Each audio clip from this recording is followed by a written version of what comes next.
अगर आप एक अच्छा आर्टिस्ट बनना चाहते हैं तो आपको सबसे पहले एक वैज्ञानिक की तरह सोचना पड़ेगा, यानी कि एक साइंटिस्ट की तरह सोचना पड़ेगा। साइंटिस्ट कौन होता है? जो खोज करता है, नए नए इन्वेंशंस करता है, एक्सपेरिमेंट करता है। कहने का मतलब, अगर आपको कोई स्टेप बताता है, कोई तरीका बताता है किसी पेंटिंग को बनाने का, किसी ड्राइंग को करने का, किसी ने आपको एक तरीका बताया, तो आपको साइंटिस्ट की तरह ओपन अपना दिमाग रखना है कि यार अगर किसी ने ये तरीका बताया तो ज़रूरी नहीं है कि ये सही है या ये गलत है।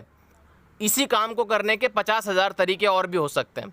तो साइंटिस्ट की तरह आपको अपना खुद के तरीक़ों से एक्सपेरिमेंट कर करके उनका इन्वेंशन करना है, खुद की ट्रिक्स का, है ना। तो मेरा कहने का मतलब है अपने माइंड को बांध के नहीं रखना है कि किसी ने सिखा दिया तो ऐसे ही चलती रहनी चाहिए गाड़ी हमारी। आप खुद के एक्सपेरिमेंट करते रहें, वो एक्सपेरिमेंट की प्रैक्टिस करनी है आपको, ठीक है। अब मैं आपको बताने जा रहा हूँ कि प्रैक्टिस कैसे करते हो आप, प्रैक्टिस कैसे करनी है, चीज़ों को ऑब्जर्व कैसे करना है और क्या ऑब्जर्व करना है एक फ़ोटो में। मैं एक एक्सरसाइज दे रहा हूँ, आज आप घर पे परफॉर्म करना। गूगल से 10 से 15 ऐसे फ़ोटोज़ डाउनलोड कर लो जो कि सामने से दिख रहे हैं, फ्रंट से दिखाई दे रहा है, एंगल पे ना हो, फ्रंट से हो। जैसे ये फ़ोटो एकदम सामने देख रही है लड़की, ठीक है। इस तरह के आपको बहुत सारे फ़ोटोज़ डाउनलोड कर लेना, 4-5 डाउनलोड कर लेना।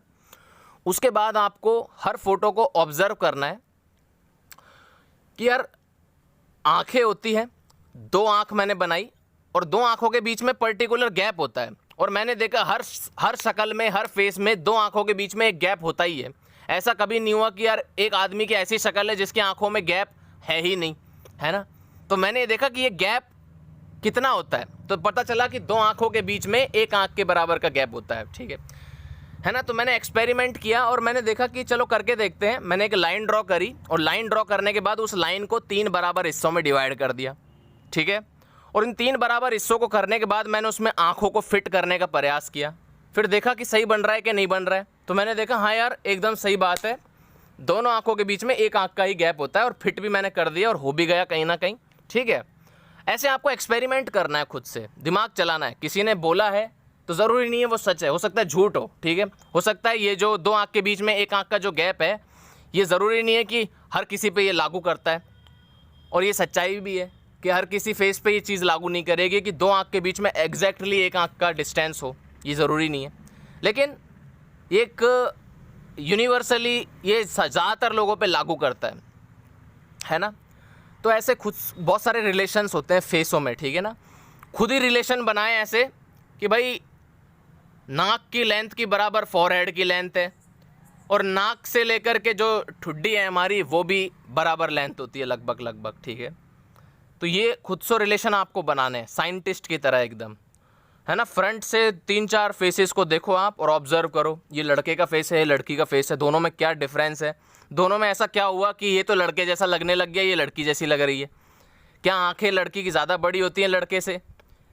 क्या ऐसी चीज़ होती है जो लड़की को अलग कर देती है कि यार ये तो लड़की ही है, लड़का नहीं है, ठीक है।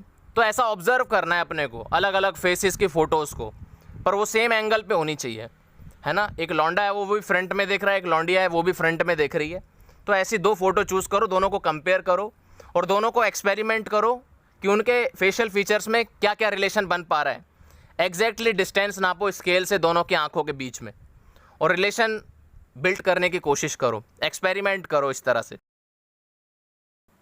ऑब्जर्वेशन से मुझे एक और बात पता चली जो कि मैं सबसे ज़्यादा यूज़ करता हूँ कि दोनों आंखें जो हैं, दोनों आंखों के जो इनर कॉर्नर है, देखो 2 आंखें हैं, दोनों के कॉर्नर्स होते हैं, ठीक है।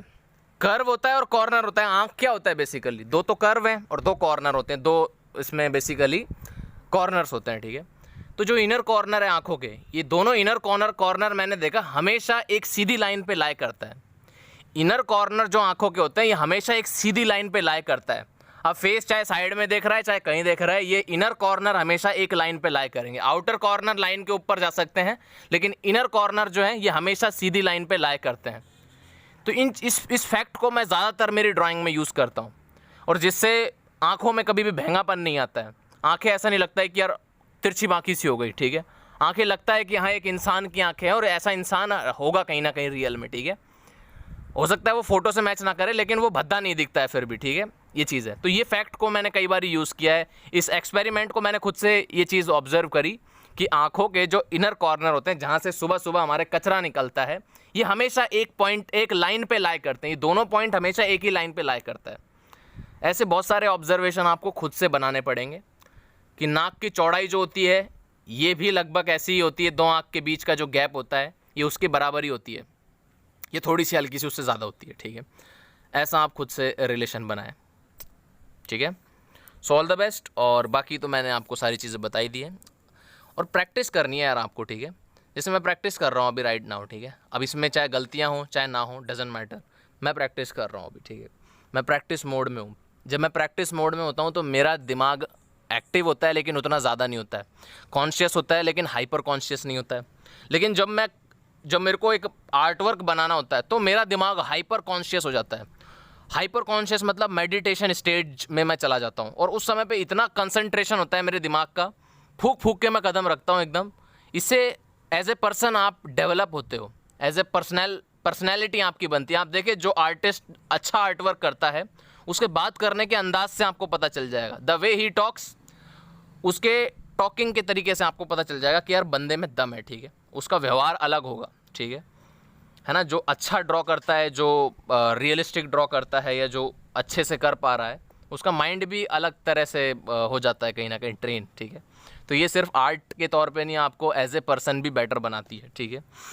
तो आर्ट को सिर्फ आर्टिस्ट बनने के लिए नहीं, एक अच्छा इंसान बनने के लिए भी आपको करना चाहिए। एब्सोल्युटली हर किसी को करना चाहिए, चाहे आपको आर्टिस्ट बनना हो नहीं बनना हो, लेकिन पेंटिंग, ड्राइंग, स्केचिंग आपको करनी है, एज ए मेडिटेशन करनी है, टू बिकम गुड पर्सन आपको करनी है, ठीक है। अच्छा इंसान बनना बहुत ज़रूरी है। कलाकार तो बनते रहेंगे लेकिन अच्छा इंसान आपको बनना पड़ेगा। आप सभी लोगों का मैं तहे दिल से शुक्रगुजार हूँ जिन लोगों ने इस वीडियो को पूरा देखा क्या झेला है बेसिकली। तो आप सभी को बहुत बहुत शुक्रिया। और कुछ लोग ऐसे हैं जिन्होंने पूरा देखा है, कुछ लोग ऐसे हैं जो स्किप कर कर के आए हैं, कुछ लोगों ने डायरेक्ट ही एंड रिज़ल्ट पे ऐसे जंप किया जैसे मुझ पे एहसान किया है।